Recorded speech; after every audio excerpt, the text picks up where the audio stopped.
In the early days of my life, I never imagined I'd find myself standing on the edge of something truly grand.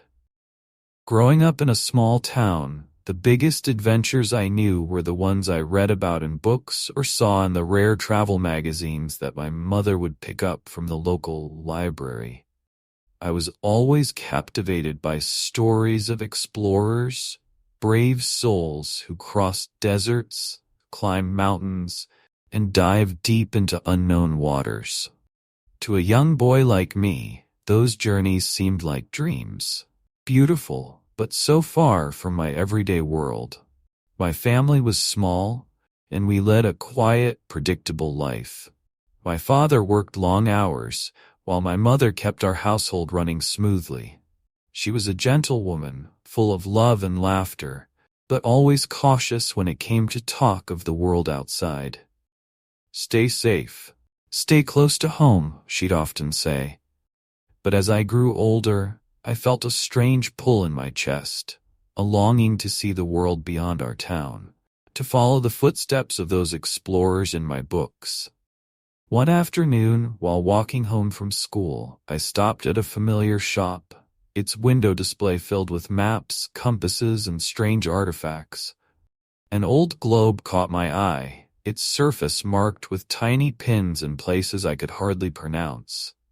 Mr. Harris, the shopkeeper, noticed me staring and walked over, his face lighting up with a knowing smile. "Ah, dreaming of travels, are we?" he asked, his voice filled with warmth. I nodded, my cheeks flushing with a mix of excitement and embarrassment. "I have just the thing for you," he said, pulling a small, weathered book from a shelf behind the counter. "It's a story about a boy not too different from yourself. He too had a heart full of curiosity and a longing to see the world." I clutched the book tightly, my heart racing as I hurried home. That evening, under the dim light of my bedside lamp, I opened the book, my fingers tracing the faded pages as if the adventure within was a secret just for me. I was drawn into the tale of a young explorer who left behind his family, his home, to follow a map that promised untold wonders. The story captured me, each page filling my mind with images of distant lands and endless possibilities. But as I read deeper, a strange feeling crept over me. This boy's journey wasn't just filled with excitement. It was marked by challenges, dangers that tested his courage. The story took a sudden turn. He found himself lost in a dark forest, far from help. Cold and frightened, he realized that the path forward was not just about bravery. It was about sacrifice and grit. My heart pounded, my mind reeling as I thought about the cost of adventure, the dangers that my family had always tried to warn me about. After a restless night, I felt the weight of the story settle within me. Could I, too, be brave enough to leave behind everything I knew, to chase something as intangible as a dream? And was that dream worth the fears and worries it would bring to my family? The next morning, the sun crept in through my bedroom window, casting a soft, golden light that filled the room with warmth. I lay there for a while, the book still in my hands, as though holding on to it would somehow keep that adventure alive in my heart. But the reality of my everyday life soon crept in. I heard my mother humming in the kitchen, and my father's steady steps as he prepared to leave for work. For days, I carried that book with me wherever I went. Hiding it under my pillow at night, keeping it tucked in my school bag during the day. It felt like my own little secret, a treasure map folded within the pages of an old story. I was haunted by the question that had planted itself deep in my heart. Could I be brave enough to follow my own path, to chase the dream of exploring the world? One evening, after dinner, I decided to take a walk. The night air was crisp and cool, filled with the quiet sounds of crickets and rustling leaves. As I wandered through the familiar streets of my neighborhood, I noticed the sky stretching above me, vast and unending. The stars were like distant lanterns, each one a reminder of something bigger, something beyond my small world. Lost in thought, I didn't notice the figure approaching until I nearly bumped into him. It was old Mr. Peterson, the neighborhood storyteller, who had a knack for making even the most ordinary stories seem magical. He chuckled softly, his eyes twinkling as he looked down at me. "Ah, young dreamer," he said. "Out wandering the night, are we?" I nodded, feeling a bit shy. Mr. Peterson was known for his tales of adventure and mystery, often told around a fire, with children and adults alike hanging on to his every word. "Have you ever heard the story of the boy who became a legend?" he asked, his voice dropping to a whisper, as though sharing a sacred secret. I shook my head, curiosity sparking inside me. He motioned for me to sit with him on a nearby bench, and I listened as he began to weave his tale. "There was once a boy who lived in a village just like this one," he began.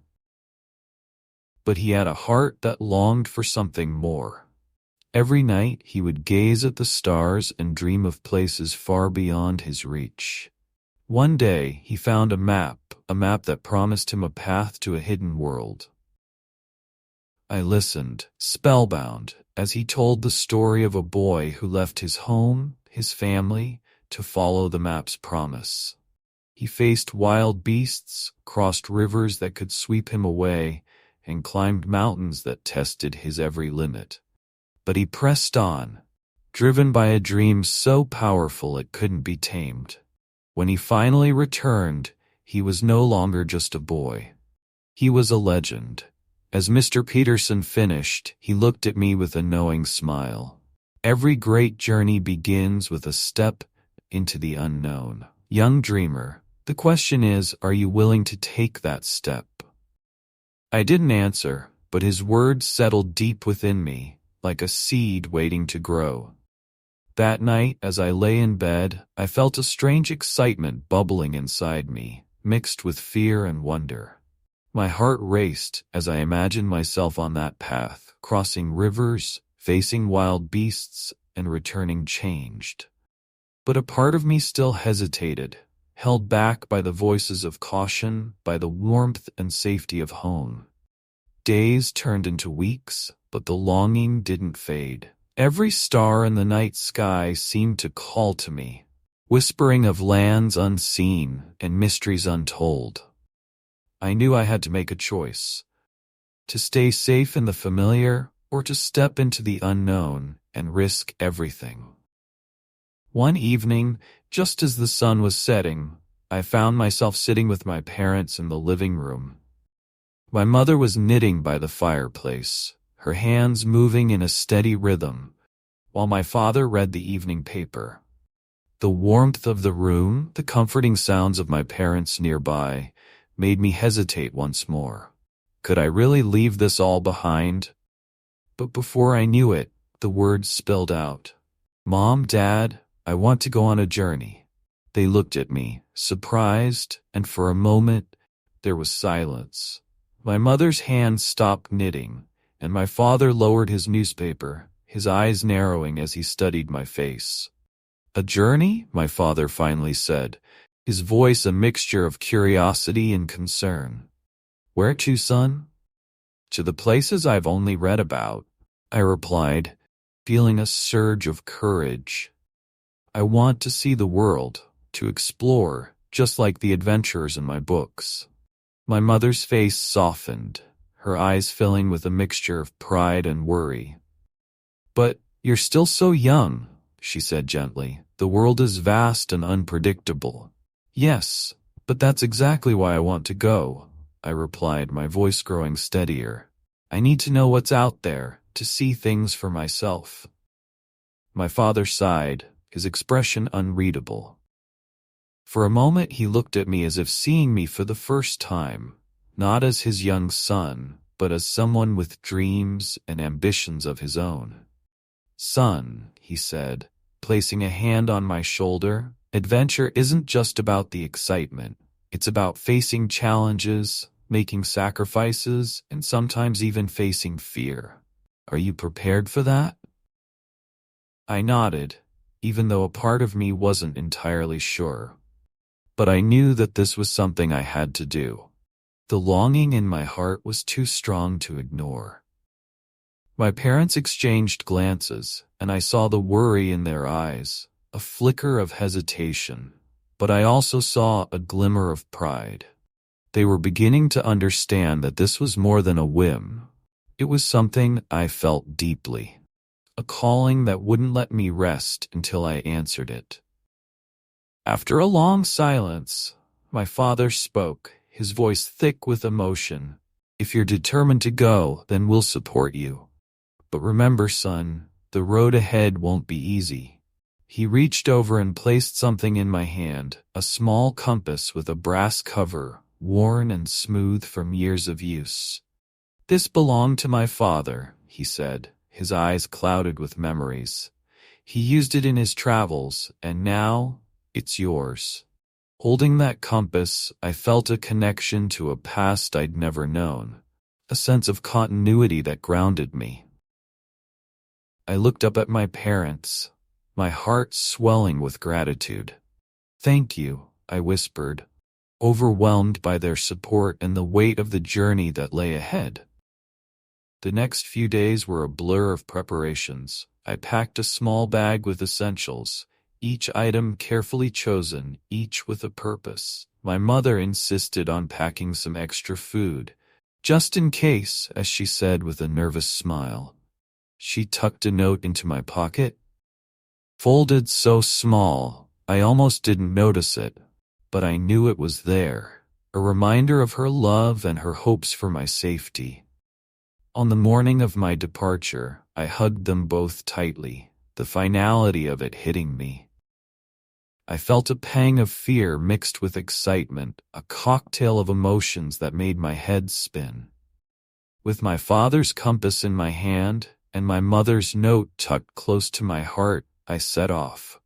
The first few days of my journey felt almost magical. I traveled through landscapes I'd only seen in pictures. The golden glow of fields stretching endlessly, the cool shade of dense forests, the sparkle of rivers that cut through the earth like veins. Each sight filled me with wonder, a reminder of why I'd embarked on this adventure. But as the days wore on, the romantic sheen of adventure began to fade. I faced long hours of walking under the hot sun, nights that felt endless in their silence, and a gnawing hunger when my food supplies started to dwindle. It wasn't long before I found myself questioning my decision, doubt creeping in like a shadow. One evening, after a long, exhausting day, I stumbled upon a small village nestled in a valley. My legs ached, and my stomach grumbled loudly. As I made my way through the village square, the warm glow of a bakery caught my eye. The smell of freshly baked bread filled the air, and my mouth watered. Just as I was about to walk in, an old woman appeared in the doorway, her face etched with years of life's hardships, but softened by a kind smile. "You look like you've come a long way," she said, her eyes twinkling with curiosity.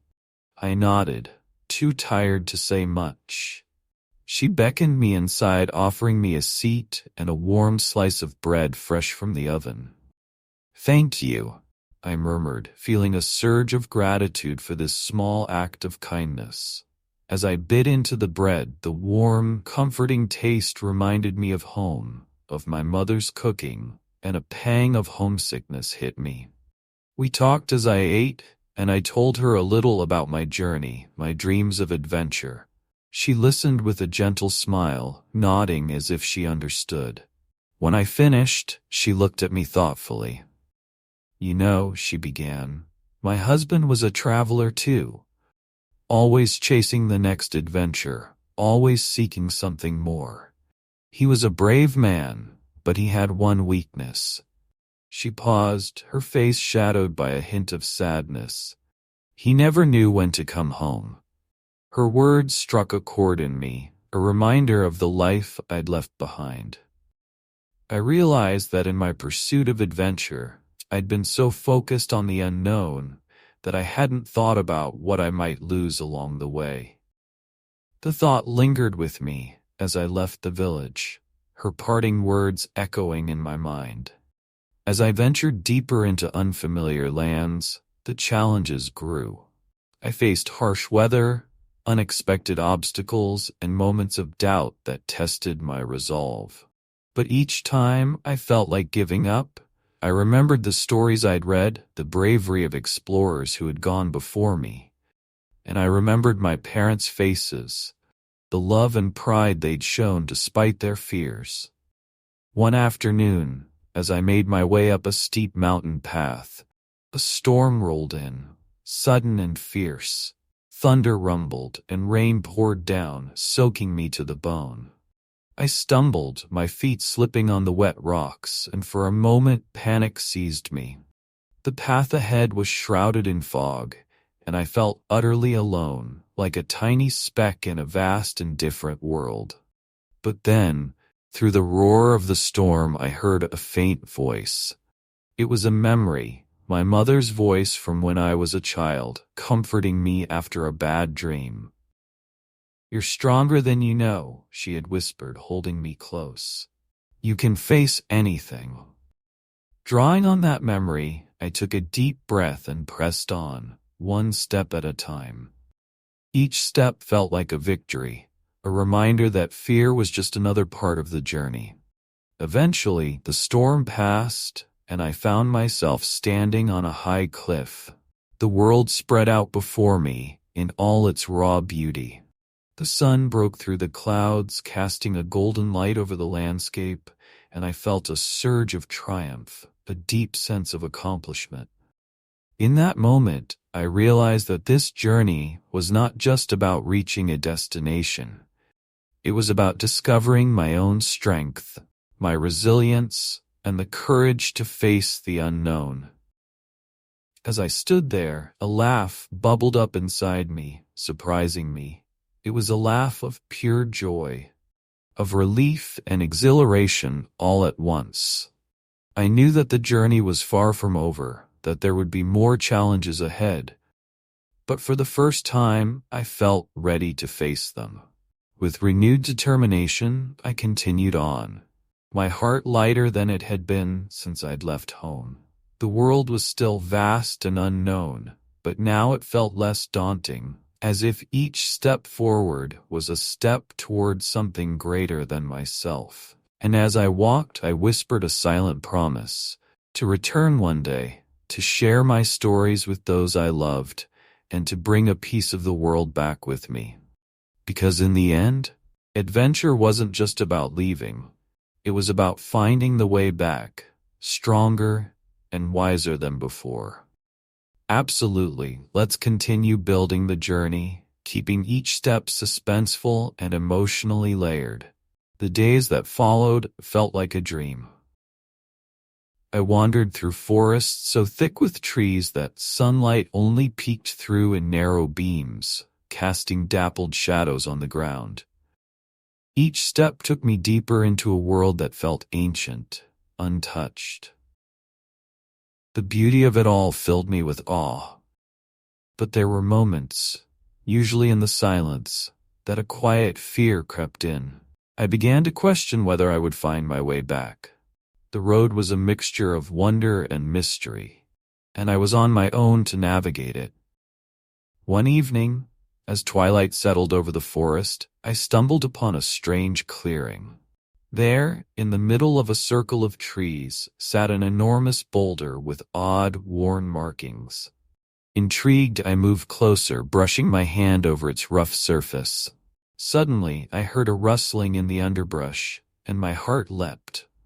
I spun around, only to find myself face to face with a scruffy, wild-eyed fox.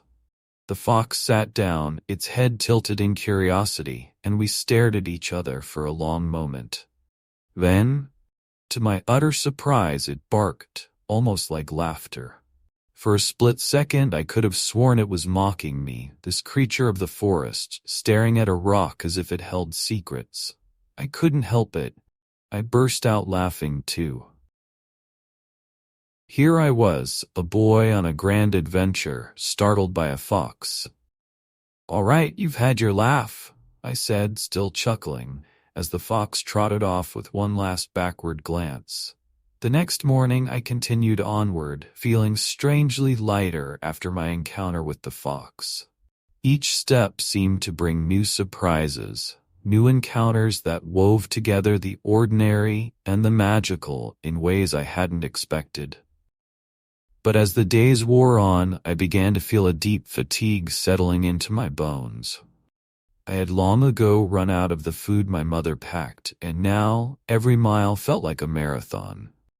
One afternoon, I was walking through an endless stretch of barren fields when I noticed a small hut in the distance. My heart leapt with hope. Finally, a place to rest. As I approached, I could see smoke curling up from the chimney, and the scent of something delicious drifted on the breeze. My stomach rumbled so loudly that I almost laughed. The door opened before I could even knock, and an elderly woman stood there, her face crinkling into a warm smile. "You look half-starved, boy," she said, ushering me inside without a second thought. The warmth of the hut embraced me, and the aroma of soup bubbling on the stove was intoxicating. As I sat down, she placed a bowl in front of me, her eyes twinkling with mischief. "Not many travelers pass through here," she said, handing me a spoon. "So tell me, what brings a young lad like you so far from home?" Between mouthfuls of soup, I told her about my journey, about the stories I'd read, and the longing that had driven me to set off on this path. She listened with quiet interest, nodding now and then, her hands busy knitting as she took in every word. When I finished, she set her knitting aside and looked at me thoughtfully. "You're a brave one," she said, a hint of sadness in her voice. "But remember, the greatest adventures are those shared with others." She paused, her gaze drifting out the small window. "I had a son once, not much older than you, who was much the same, a dreamer with his head full of stars." I noticed her eyes glisten, and I felt a pang of sympathy. "What happened to him?" "He set out on his own adventure," she said softly, her voice barely above a whisper. "But he never came back." Her words lingered in the air, heavy with sorrow, and I felt a lump form in my throat. In that moment, I understood something I hadn't before. Adventure could be beautiful and thrilling, but it came with a price. And sometimes, that price was too high. As I thanked her and made my way back into the wilderness, her words stayed with me, echoing like a quiet warning. As I pressed on, the landscape grew wilder, and the path became steeper and rockier. There were days when the journey felt endless, when my legs ached and my spirits wavered. But each night, as I lay beneath the stars, I felt a strange sense of peace, as if the universe was watching over me, guiding my steps.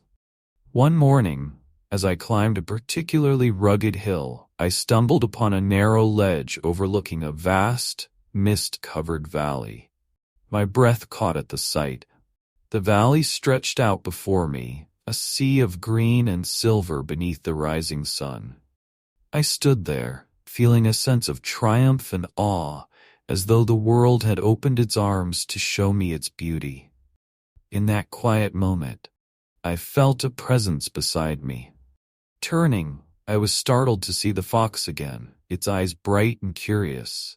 It sat there calmly, watching the sunrise with me, as if we were old friends sharing a moment. I couldn't help but smile.